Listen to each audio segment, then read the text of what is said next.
Goranboyda iki dostun arasında baş verən mübahisə birinin ağır xəsarət alması ilə nəticələnib. Hadisə Goranboyun Dəlməmətli şəhərində, yəni hazırda mənim dayandığım bu ərazidə qeydə alınıb. Belə ki, Dəlməmətli şəhər sakinləri olan iki dost Dəlməmətli şəhər arasında yerləşən kafedə yeyib içdikdən sonra bu əraziyə gələrək burada mübahisə edilər. Məlumata görə mübahisədən sonra dostlardan biri digəri Dəlməmətli şəhər sakini olan 1994-cü il təvəllüdlü Əli Əliyevə xəsarət yetirib. Ağır xəsarət alan şəxs Gəncə şəhərində yerləşən xəstəxanaların birinə yerləşdirilib. Hazırda xəsarət alan şəxsin vəziyyətinin ağır olduğu bildirilir. Hadisə Goranboyun Dəliməmmədli şəhərində baş verib. Xəsarət alan 32 yaşlı Əli Əliyevin yaxınları bildiriblər ki, zərər çəkənlə hadisəni törədən şəxs ailəvi dost olublar. Qonşular hər iki şəxsin sakit olduqlarını vurğulayıblar. Mən qonşuyam. İşdim bu uşaqların arasında mübahisə baş verib. Çox yaxın dost, heç kim heç nə onların arasında görməyib, eşitməyib, mehriban olublar yəni. Elə hər kəslə mehriban olublar. Özləri də bir-birlərindən çox yaxın ailəvi, yəni bir-birinin evində olmaqdan bilinməyən o arada mübahisə baş verib. Ayrı belə yad adamlar böyrlərində olmayıb bunların.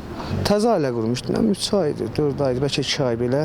Məlumata görə hadisə Dəliməmmədli dəmir yolu stansiyasının yaxınlığında baş verib. Hadisəni törədən 41 yaşlı Elçin Ağalı Goranboy rayon polis şöbəsinin əməkdaşları tərəfindən saxlanılıb. Martın 20-sində Goranboy rayon sakini 32 yaşlı şəxsin müxtəlif bədən xəsarətləri ilə xəstəxanaya yerləşdirilməsi barədə rayon polis şöbəsinə məlumat daxil olub.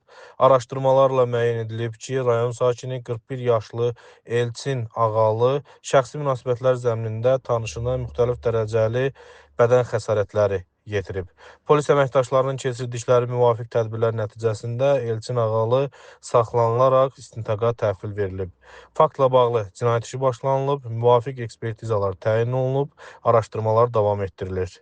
Ağır xəsarət alan 32 yaşlı Əli Əliyevin vəziyyəti ilə bağlı təbib məlumat yayıb. Bildirilib ki, 20 mart saat 07:10 radələrində 1994-cü il təvəllüdlü şəxs Gəncə şəhər birləşmiş xəstəxanasının nəzdində olan Abbas Səhət adına xəstəxananın təcili tibbi yardım şöbəsinə hospitalizasiya olunub. Ona qapalı kəllə beyin travması, sol gözün hematoması və başın təpə nahiyəsinin çapılmış yarası diaqnozları təyin olunub. Zəruri tibbi xidmətlər göstərilən pasiyentin müalicəsi reanimasiya şöbəsində davam etdirilir. Vəziyyəti ağır qiymətləndirilir. Qeyd edək ki, ağır xəsarət alan Əli Əliyev iki bacının yeganə qardaşı olub. Məlumata görə Əli Əliyevin bir neçə ay bundan əvvəl toyu olub. O, yaşadığı evin yaxınlığında bərbərlik fəaliyyəti ilə məşğul imiş. Hazırda hadisə ilə bağlı cinayət işi başlanılıb, araşdırmalar davam etdirilir. Fuad Nazimoğlu, Elşad Cəfər, Aygün Cərçiyeva, APTV, Goranboy.